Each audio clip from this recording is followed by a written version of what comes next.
our life's adventure on the screen. Guys, gentlemen, would you like a secret about women? She's like, don't tell. Here it is. Gentlemen, if you'd like to impress a woman, remember this name. Remember this name. Helen of Troy. Helen of Troy. Why? Because two countries, the most powerful countries in the world at the time, went to battle for her. No, I'm not saying go take over Canada. I'm not saying go get in a fight. I'm saying give her that level of respect and determination, the idea that you'll do anything for her, and then you'll be okay with the ladies. And girls, if he doesn't make you feel that important, you drop him like a 2-week-old dirty diaper, you know what I'm saying? I'm sorry, I won't do that again. I just saw how I looked on the screen there. Sorry about that, dude. You see, it's written into the souls of men and women both that life is supposed to be an adventure. So I've created the Climb On Success Formula. I'm going to teach it to you guys right now. The first part of it, I just want you to whisper. It's this. Pick a summit. Whisper it with me on 3. Pick a summit. 1, 2, 3. Pick a summit. So the first thing that I do when I go out rock climbing is I see the mountain range in front of me. I pick one peak, one summit to get to the top of, and I make that my goal for the day. It sounds basic, but it's profound because so few people in the world have any idea where they're going, how they're going to get there, or what their plan is to make it happen. To show you guys this, I want everybody to take both of your palms, both your hands, hold up both your palms so I can see them. Hold them up real high. Perfect. Now, did you guys know that one of your hands is longer than the other one? It's true. Watch this. Underneath each one of your palms, you have a line that goes straight across your hand. Everybody nod your head yes if you see that line. Good. Now take both those lines, line them up perfectly so they make a fan shape just like this. And everybody hold up that fan shape real high so I can see it. Perfect. Good. Now take those two hands, roll them together, stretch them out, and you're going to see that one of your hands is just barely longer than the other one. Kind of weird. Now do this. Everybody, show me the shorter of your two hands. We're going to give this hand a goal. We're going to make this hand grow. Everybody do this. Look at your hand square in the eye. Look at your hand. Say this at your hand. Hand. Say it like you mean it. Hand. Get bigger. You are now huge. You are gigantic. You are bigger than my other hand. I can feel you enormous. You gargantuan hand, you. Now do this. Everybody line those two lines up again. Roll those hands together and look at how that hand grew. Isn't that weird? Now, this does not work for any other body parts. I'm just gonna...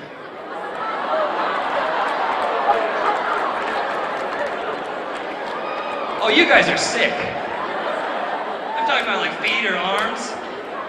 Everybody please clap once. Clap twice. What you just did was give your hand a very simple goal. You said, I'm going to make my hand get bigger. But it works for so much more than just silly little tricks like that.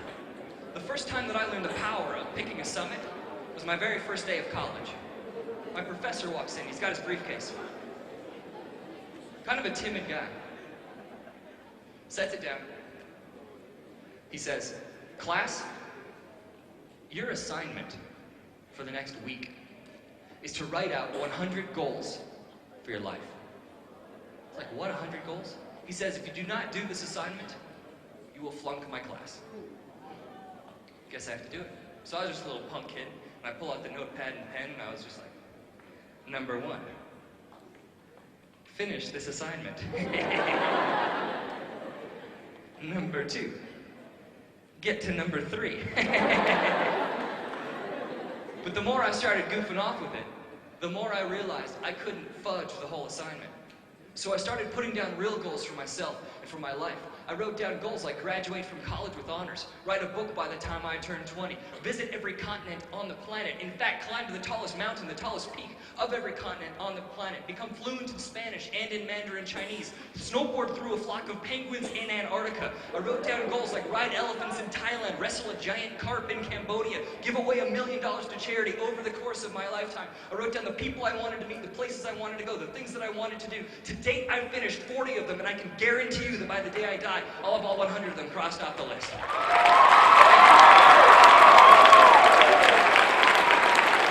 Thank you.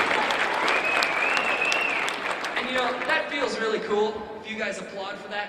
What's even cooler and truly deserves the applause is if you do the same thing for yourself. If you write down your own list of 25, 50, 100 goals, summits for your life, and you make your entire objective in your life about achieving those things, that's how to become anything but ordinary. Would you guys do that? Say, oh yeah! Oh yeah! And when you do this, can we get some house lights on, by the way, back there, guys?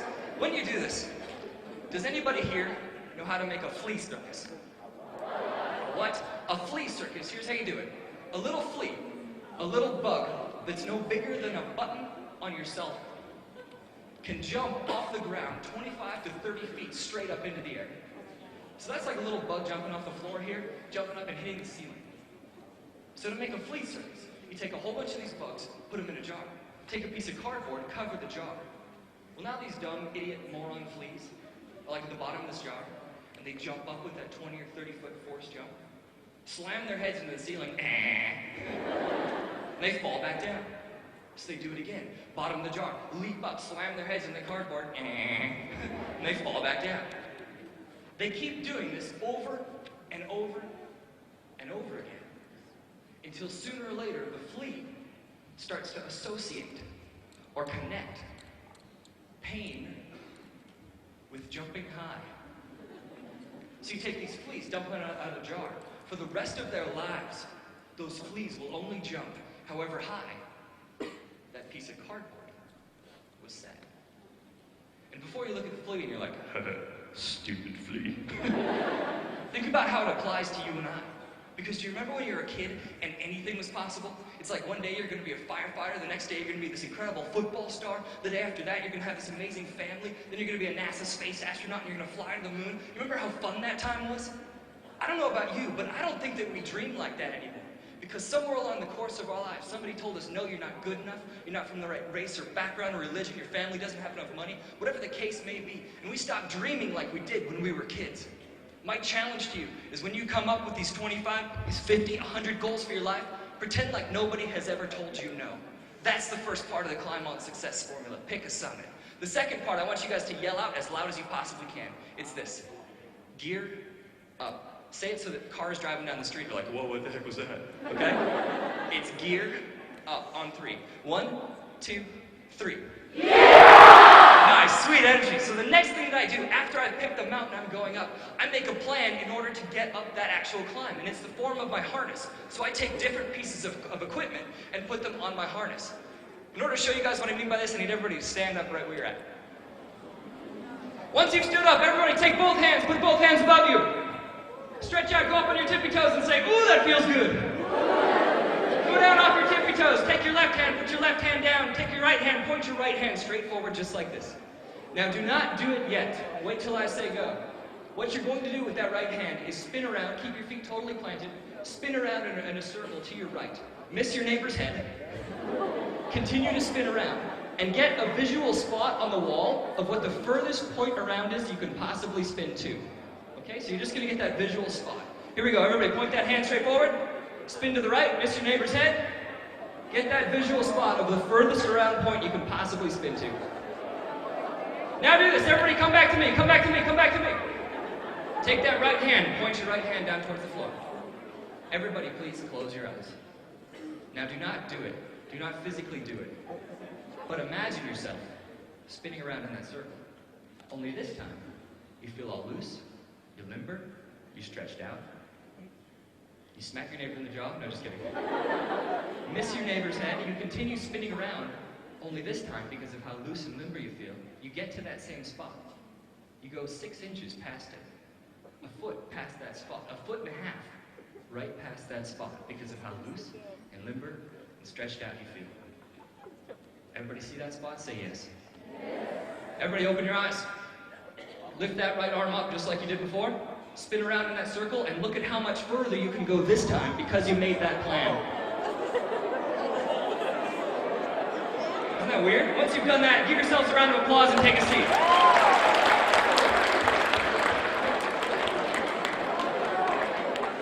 Now, making a plan is simple. All you have to do is figure out where you are right now and figure out where you want to end up and then fill in the pieces. And once those pieces are filled in, you've got your plan laid out right in front of you.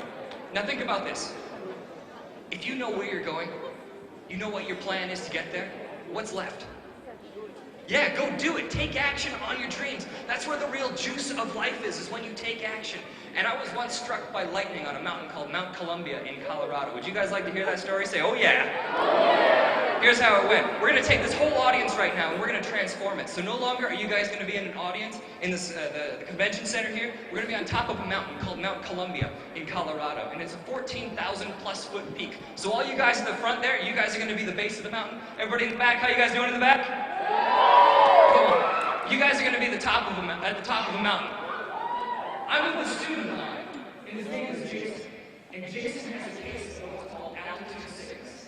In case you don't know, altitude sickness is when your brain doesn't get enough oxygen. So it starts to swell up. Well, the problem when your brain swells up is that you have a skull in the way. It starts to go so funky in your brain. Well, Jason has a mild case of it, and all he's doing is just walking back and forth in the moment. He's like, that's it. Like, Jason, you gotta walk. He's like, that's all. Lightning strikes. I start counting the seconds to see how far away the lightning is. 1 1,000, 2 1,000, 3 1,000. It's about half a mile away. To give you an idea of what altitude sickness does, my friend Tyson had a case of it, and he hallucinated. He saw a school bus full of monsters driving vertically up. And it messes with your head. Say there's a cliff right here. There's been famous climbers that say they're climbing buddies. Hey guys, look, there's a rainbow bridge that takes us all the way down to the ground. And they just walk off the cliff. Lightning strikes again. 1 1,000, 2 1,000. Even bigger. It's coming in fast. I'm like, Jason, you gotta walk. He's like, you please move, go, do whatever you have to. Lightning strikes again. 1 1,000. The biggest one yet. It's coming in fast. So I do what any good instructor would do, and I kick Jason. And now Jason's like, I'm like, sweet, at least he's going. I get Jason 100, 200 feet in front of me. I'm running after him. I'm like, go, Jason, go, dude, you gotta move. And Jason's like, like, sweet, at least he's going. Then the only way I can describe it is these purple bubbles started popping everywhere, huge, like Rice Krispies on heroin, going nuts all over the place. I'm in the middle of a step on my right foot. Lightning goes into the ground about 20 feet away from me, through the ground, into my rubber boot, into my leg, instantly sears all the hair right off my leg, knocks me off onto my other foot. Well, I'm still just thinking about getting to Jason, so now I'm like, go, Jason, go, dude! You gotta move, man, hurry, move! I catch up to Jason, I'm like, Jason, you all ready to get hit by lightning? And he's like, I go, okay, tell me what happened. He's like, well, you were like, and I was like, He goes, and then all of a sudden, the hair on my arm sort of stood up. I'm like, that's it, your hair stood up? See, all he got was a static electricity charge. Just like if you took a balloon, rubbed it on your head. Me, I got my whole leg fried. Because I didn't stick to one thing. And that's a time requirement. It wasn't just Jason and I. There was about 12 other people trying to get to the top of a mountain. And I told the whole group, I don't care where you are, but if at noon you're not on top of the mountain, we're turning around and we're going back. Well, noon comes and it's only Jason and I on top of the mountain. I look up, it's blue skies. No problem. Let's wait for the rest of the group to get up. Because we did that, we spent another hour, hour and a half up at high altitude, which is where Jason got the altitude sickness. It was completely my fault. So I started asking myself, how can I be sure that something like that never happens again? And I came up with this formula that I'm going to pass on to you right now. It's this. Drive plus skills plus time equals success. If you want something bad enough, you give yourself the right skill set to make sure that you get it, and then you give yourself a deadline, a time requirement of when you will reach that goal, you'll get it. Now we need to shift gears right now because there's some people in the audience that need to be thanked. And there's 3 groups of people. Let me tell you who they are first, then we're going to give them the craziest, wildest standing ovation you've ever given in your life. The first group of people is all the state officers and Ryan Hamilton. The second group of people is the whole Tri leadership team for putting this whole event on together. And the third person is the adult or the advisor that brought you here. So give them the craziest, wildest standing ovation you've ever given in your life. Go, 1, 2, 3, yeah!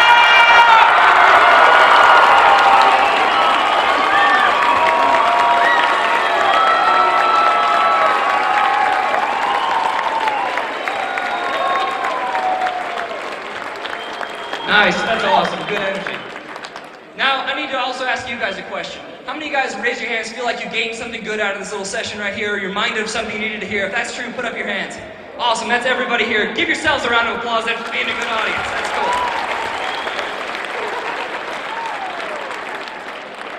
Before I tell my last story, I read this book I wrote. It's called Climb On, Success Strategies for Teens, and it's a guide of how you can be successful in your life as a teenager, and it's written about a girl who learns to rock climb in Las Vegas. Would anybody like a free copy of this book? Whoever can show me they're most excited to get this free copy will get this free copy.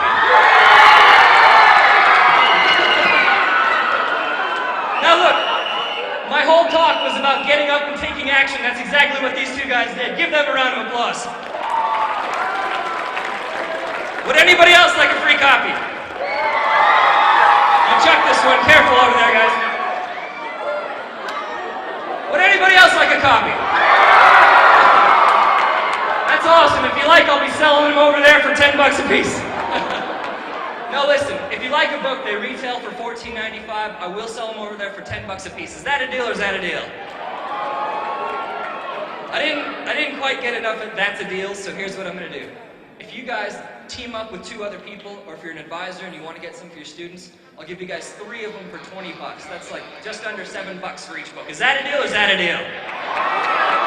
That is a deal. Then listen, I'll be right over there and I'll be happy to take pictures or sign anything you guys want me to sign as well. Last story, guys, and we're done.